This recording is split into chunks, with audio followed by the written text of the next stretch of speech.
Hi అండి, welcome to my channel. ముందుగా ఎవరైనా ఫస్ట్ టైం ఈ ఛానల్ చూస్తూ ఇంకా ఛానల్ని సబ్స్క్రైబ్ చేసుకోకుండా చూస్తున్నట్లయితే ప్లీజ్ ఛానల్ని సబ్స్క్రైబ్ చేసుకోండి. అలాగే వీడియోకి ఒక లైక్ ఇచ్చి సపోర్ట్ చేయండి.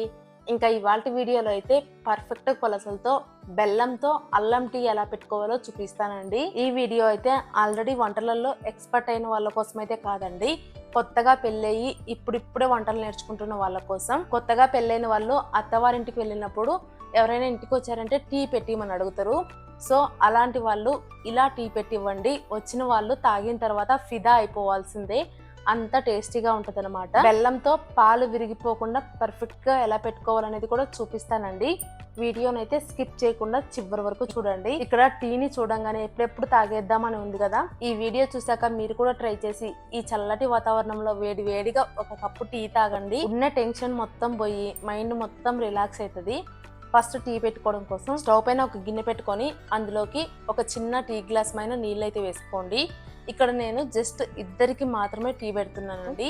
అలాగే నేను టీ పెట్టేది ఆవు పాలతో. ఆవు పాలు కాస్త పల్చగా ఉంటాయి కాబట్టి నీళ్లు కాస్త తక్కువగా వేసుకున్నా. ఒకవేళ మీరు తీసుకున్నది బర్రెపాలు అయితే కనుక నీళ్లు ఇంకొక గ్లాస్ వేసుకోండి. అంటే బర్రెపాలు చిక్కగా ఉంటాయి కదా, నీళ్లు కొద్దిగా ఎక్కువగా వేసుకున్నా పర్వాలేదనమాట. ఇప్పుడు అందులోకి 2-3 స్పూన్ల టీ పొడి అయితే వేసుకోండి. ఇక్కడ టీ పొడి ఒక్కొక్క బ్రాండ్ ఒక్కొక్కలాగా ఉంటుందండి. సో దాన్ని బట్టి చూసుకొని వేసుకోండి. అలాగే మీరు చేసే క్వాంటిటీని బట్టి కూడా టీ పొడి వేసుకోవాలి. అందులోకే ఒక చిన్న అల్లం ముక్కని ఇలా వీడియో క్లిప్లో చూపించిన విధంగా తురుముకొని వేసుకోండి. ఇలా తురుముకొని వేసుకోవడం వల్ల టీకి ఆ ఫ్లేవర్ అనేది చక్కగా పడుతుంది.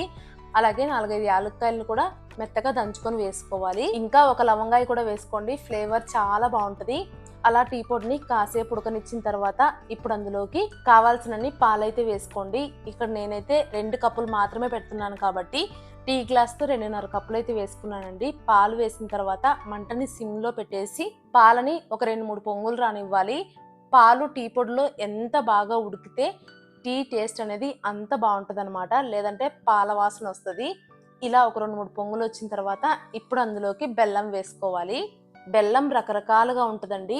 ఒక్కొక్క బెల్లం పాలల్లో వేయంగానే విరిగిపోతుంది అనమాట. ఇక్కడ నేను వాడిన బెల్లం అయితే డిమార్ట్లో తెచ్చుకున్న బెల్లం. ఈ బెల్లం అయితే పాలల్లో వేసిన తర్వాత ఉడికినా కూడా అసలు విరిగిపోతుంది అనమాట. నేను ఎప్పుడు ఇదే బెల్లం తెచ్చుకుంటానండి. టీ కూడా ఇదే బెల్లంతో పెట్టుకుంటానమాట. ఇలా బెల్లం వేసిన తర్వాత కాసేపు ఉడకనిచ్చి ఒక్కసారి టేస్ట్ చెక్ చేసుకోవాలి.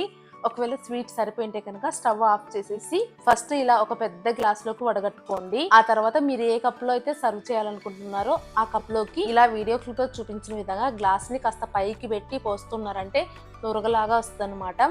ఇలా చేశారంటే చూడ్డానికి బాగుంటుంది. ఇలా చేసి ఇంటికి వచ్చిన వాళ్ళకి కానీ ఇంట్లో వాళ్ళకి కానీ వేడి వేడిగా ఒక కప్ ఇచ్చారంటే తాగిన తర్వాత మిమ్మల్ని మెచ్చుకోక తప్పరండి, అంత టేస్టీగా ఉంటాయి అన్నమాట టీ అయితే. ఈ వీడియో చూసాక మీరు కూడా ఒకసారి సేమ్ టు సేమ్ ట్రై చేసి చూడండి. టీ సరిగ్గా రాకపోతే అప్పుడు అడగండి. ట్రై చేసిన తర్వాత టీ టేస్ట్ ఎలా ఉందనేది ఖచ్చితంగా కామెంట్ చేసి చెప్పండి. అలాగే ఈ వీడియో మీకు నచ్చినట్లయితే ప్లీజ్ వీడియోకి ఒక లైక్ ఇచ్చి కొత్తగా చూస్తున్న వాళ్ళు సబ్స్క్రైబ్ చేసుకొని సపోర్ట్ చేయండి. ఉంటాను, బాయ్.